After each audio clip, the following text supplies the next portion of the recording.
Hi friends, welcome to my channel. ಹಬ್ಬ ಹತ್ರ ಬರ್ತಾ ಇದೆ ಅಲ್ವಾ? ಹಾಗಾಗಿ ಎಲ್ಲ ಹಬ್ಬಗಳಿಗೂ ಯೂಸ್ಫುಲ್ ಆಗುವಂಥ ಕೆಲವು ಟಿಪ್ಸ್ನ ನಿಮ್ಮ ಹತ್ರ ಶೇರ್ ಮಾಡ್ಕೊಳ್ಳೋಣ ಅಂತ ಬಂದಿದ್ದೀನಿ. ದಯವಿಟ್ಟು ವಿಡಿಯೋನ ಎಲ್ಲೂ ಸ್ಕಿಪ್ ಮಾಡದೆ ನೋಡಿ, ಎಲ್ಲರಿಗೂ ಯೂಸ್ಫುಲ್ ಆಗುತ್ತೆ.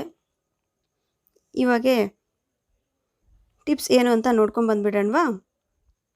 ಫಸ್ಟ್ ಟಿಪ್ ಏನಪ್ಪ ಅಂದರೆ, ನಾವು ನಾರ್ಮಲಾಗಿ ತುಪ್ಪದ ಬತ್ತಿ ರೆಡಿ ಮಾಡ್ಕೊತೀವಲ್ವ. ಹೀಗೆ ತುಪ್ಪ ಕಾಸ್ಕೊಂಡು ನೀರು ಮಾಡ್ಕೊಂಬಿಟ್ಟು ಎರಡೆರಡು ಬತ್ತಿನ ಅದ್ಕೊತೀವಿ, ಅಥವಾ ಎಲ್ಲ ಅದರಲ್ಲೇ ಹಾಕಿಟ್ಕೊತೀವಲ್ವ. ಕೈಯೆಲ್ಲ ತುಂಬ ಸ್ಟಿಕ್ಕಿ ಆಗೋಗುತ್ತೆ. ಹಾಗಾಗಬಾರ್ದು ಅಂದರೆ ಈ ಥರ ಒಂದು ತಟ್ಟೆಯಲ್ಲಿ ಎಲ್ಲ ತುಪ್ಪದ ಬತ್ತಿನೂ ಅದ್ದಿ ಇಟ್ಕೋಬೇಕು. ಈ ಥರ ಎಲ್ಲ ರೆಡಿ ಮಾಡ್ಕೊಂಡ್ಮೇಲೆ ಈ ಬತ್ತಿಗಳನ್ನ 1 ಗಂಟೆವರೆಗೂ ಫ್ರಿಜ್ಜಲ್ಲಿ ಇಟ್ಕೊಂಡು,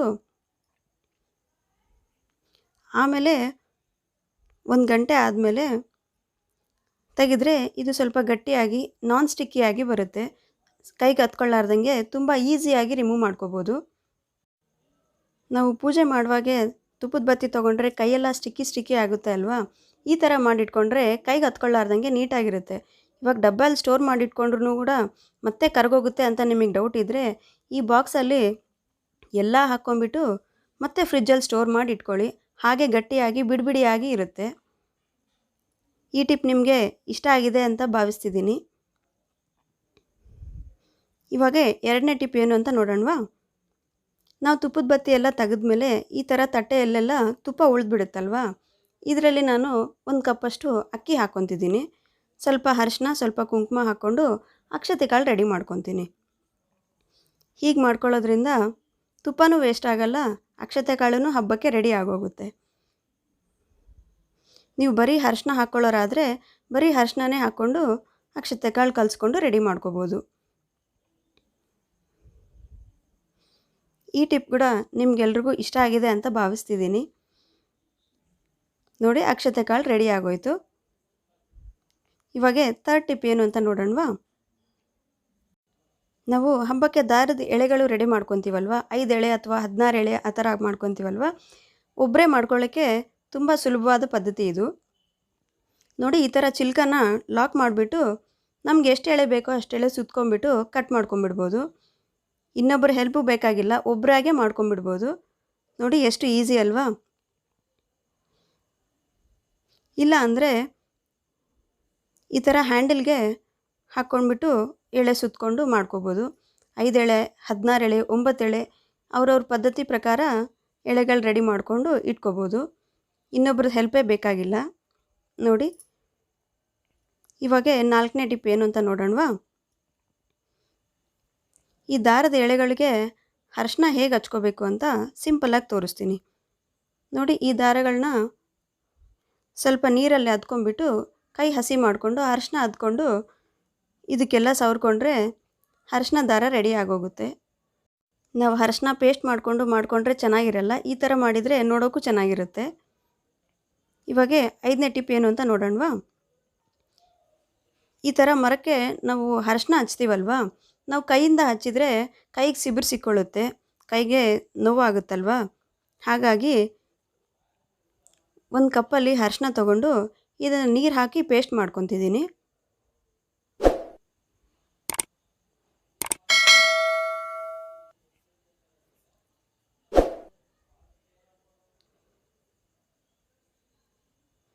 ನೋಡಿ, ಈ ಅರಿಶಿನ ಎಲ್ಲ ಪೇಸ್ಟ್ ಮಾಡ್ಕೊಂಬಿಟ್ಟು ಒಂದು ಕಾಟನ್ನ ತೊಗೊಂಡು ಇದರಲ್ಲಿ ಅದ್ಕೊಂಬಿಟ್ಟು ಹಚ್ತೀನಿ. ಆವಾಗ ಕೈಗೆ ಏನೂ ಸಿಕ್ಕೊಳ್ಳಲ್ಲ. ನೋಡಿ, ಹೀಗೆ ಅರಿಶಿನ ಅದ್ಕೊಂಬಿಟ್ಟು ನಾವು ಮರಕ್ಕೆ ಅರಿಶಿನ ಎಲ್ಲ ಹಚ್ಕೊಂಡು ನೀಟಾಗಿ ರೆಡಿ ಮಾಡ್ಕೋಬೋದು.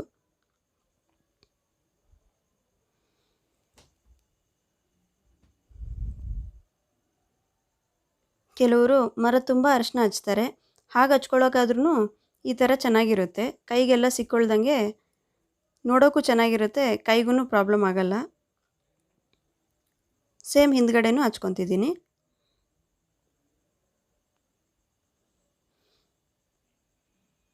ನೋಡಿ, ಎಷ್ಟು ಈಸಿಯಾಗಿ ಅರಿಶಿನ ಹಚ್ಕೊಳ್ಳೋದು ರೆಡಿ ಆಗೋಯ್ತಲ್ವಾ?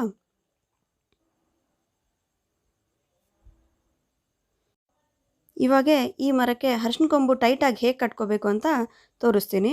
ನೋಡಿ, ಈ ಥರ ಮಧ್ಯದಲ್ಲಿ ಟೈಟಾಗಿ ಇಟ್ಕೊಂಡ್ಬಿಟ್ಟು ಒಂದು ಕೈಯಲ್ಲಿ ಅರ್ಶಿನ ಕೊಂಬು ಟೈಟಾಗಿ ಇಟ್ಕೊಂಡು ಇನ್ನೊಂದು ಕೈಯಲ್ಲಿ ಒಳಗಡೆಯಿಂದ ಸುತ್ಕೋಬೇಕು. ಹೊರಗಡೆಯಿಂದ ಸುತ್ತಿದರೆ ಲೂಸಾಗಿ ಬರುತ್ತೆ. ಹಾಗಾಗಿ ಒಳಗಡೆಯಿಂದ ಸುತ್ತಕೊಂಡ್ರೆ ಎಲ್ಲ ಮರಗಳಿಗೂ ಈ ಥರ ಕಡ್ಡಿ ಇರುತ್ತೆ. ಫಸ್ಟು ಒಂದು ಕಡೆ ಟೈಟಾಗಿ ಕಟ್ಬಿಟ್ಟು ಮತ್ತೆ ನೀಟಾಗಿ ಎಳ್ಕೊಂಬಿಟ್ಟು ನೋಡಿ ಅರ್ಶಿನ ಕೊಂಬು ಕರೆಕ್ಟ್ ಮಧ್ಯದಲ್ಲೇ ಬಂದಿದೆ. ಇವಾಗ ಈ ಕಡೆ ಇಟ್ಕೊತಿದ್ದೀನಿ ನೋಡಿ, ಈ ಥರ ಸುತ್ಕೋಬಾರ್ದು, ಹೀಗೆ ಒಳಗಡೆಯಿಂದನೇ ಸುತ್ಕೋಬೇಕು. ಅವಾಗೇ ಅರ್ಶಿನ ಕೊಂಬು ದಾರ ಎಲ್ಲ ಟೈಟಾಗಿ ಕೂತ್ಕೊಳ್ಳುತ್ತೆ. ನೀವು ಗಂಟು ಹಾಕೋದು ಬೇಕಾಗಿಲ್ಲ, ಸುಮ್ಮನೆ ಸುತ್ಕೊಂಡ್ರೂ ಸಾಕು. ದಾರ ಸ್ವಲ್ಪ ಹಸಿ ಮಾಡ್ಕೊಂಡು ಸುತ್ಕೊಂಡ್ರೆ ಇನ್ನೂ ಟೈಟಾಗಿ ಕೂತ್ಕೊಳ್ಳುತ್ತೆ. ನೋಡಿ ಎಷ್ಟು ಈಸಿ ಅಲ್ವಾ ಅರ್ಶಿನ ಕೊಂಬು ಕಟ್ಕೊಳ್ಳೋದು. ಇವಾಗ 6th ಟಿಪ್ ಏನು ಅಂತ ನೋಡೋಣವಾ. ನೋಡಿ ಬೆಳ್ಳಿ ಸಾಮಾನು ಅರ್ಶಿನ ಕುಂಕುಮ ಎಲ್ಲ ಹಾಕಿ ಈ ಥರ ಕಪ್ಪಗೆ ಆಗೋಗಿರುತ್ತೆ ಅಲ್ವಾ. ಇದನ್ನೆಲ್ಲ ನಾವು ನಾರ್ಮಲಾಗಿ ಡಿಶ್ ವಾಷರ್ ಹಾಕಿ ತೊಳ್ಕೊತೀವಿ. ನಾನು ಇವಾಗ ಹಾಗೆ ತೊಳ್ಕೊಂಡಿದ್ದೀನಿ. ನೋಡಿ ತೊಳ್ಕೊಂಡ್ಮೇಲೆ ಹೀಗಿದೆ, ಆದ್ರೂ ಸ್ವಲ್ಪ ಸ್ವಲ್ಪ ಕಪ್ಪಾಗಿದೆ ಅಲ್ವಾ. ಇವಾಗ ಈ ಬಟ್ಲುಗಳನ್ನ, ಈ ಪ್ಲೇಟನ್ನು ಶಾಪಲ್ಲಿ ಎಷ್ಟು ಪಳಪಳ ಅಂತ ಹೊಳೆಯುತ್ತೆ ಅಲ್ವಾ, ಆ ಥರ ಹೇಗೆ ರೆಡಿ ಮಾಡ್ಕೋಬೇಕು ಅಂತ ತೋರಿಸ್ತೀನಿ. ನೋಡಿ ಈ ಥರ ಕೋಲ್ಗೇಟ್ ಪೌಡರ್ ಸಿಗುತ್ತೆ ಅಲ್ವಾ, ಇದನ್ನು ಹಾಕ್ಕೊತಿದ್ದೀನಿ ಸ್ವಲ್ಪ.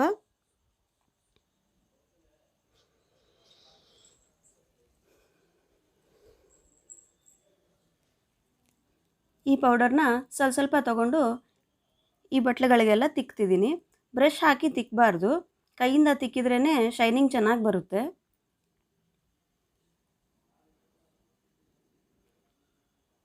ಚೆನ್ನಾಗಿ ಪ್ರೆಸ್ ಮಾಡಿ ತಿಕ್ತಾ ಹೋಗ್ಬೇಕು ಇದನ್ನು. ನೋಡಿ ತಿಕ್ತಾ ಇದ್ದರೆ ಆ ಪುಡಿ ಎಲ್ಲ ಎಷ್ಟು ಬ್ಲ್ಯಾಕ್ ಆಗೋಗ್ತಾ ಇದೆ ನೋಡಿ. ಒಳಗಡೆ ಹೊರಗಡೆ ಎಲ್ಲ ಕಡೆ ಸಂದಿ ಒಳಗೆಲ್ಲ ಚೆನ್ನಾಗಿ ಹಾಕಿ ತಿಕ್ಕಬೇಕು.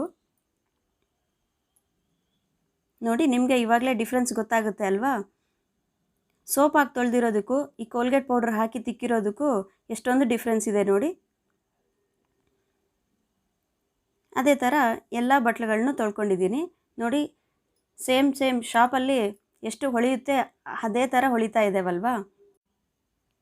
ನೋಡಿ ಫ್ರೆಂಡ್ಸ್, ಈ ಎಲ್ಲ ಟಿಪ್ಗಳಲ್ಲೂ ನಿಮ್ಗೆ ಯಾವ ಟಿಪ್ ಇಷ್ಟ ಆಗಿದೆ ಅಂತ ನನಗೆ ಕಮೆಂಟ್ ಸೆಕ್ಷನ್ನಲ್ಲಿ ತಿಳಿಸಿ. ನಿಮ್ಗೆ ಈ ವಿಡಿಯೋ ಇಷ್ಟ ಆಗಿದ್ದರೆ ದಯವಿಟ್ಟು ಲೈಕ್ ಮಾಡಿ, ಶೇರ್ ಮಾಡಿ, ಸಬ್ಸ್ಕ್ರೈಬ್ ಮಾಡ್ಕೊಳ್ಳಿ, ಬೆಲ್ ಐಕನ್ನ ಕ್ಲಿಕ್ ಮಾಡ್ಕೊಳ್ಳಿ. ಅವಾಗೆ ನಾನು ಹಾಕೋ ಎಲ್ಲ ವೀಡಿಯೋಸು ಫಸ್ಟ್ ನೋಟಿಫಿಕೇಷನ್ ನಿಮಗೆ ಬರುತ್ತೆ. Thank you friends.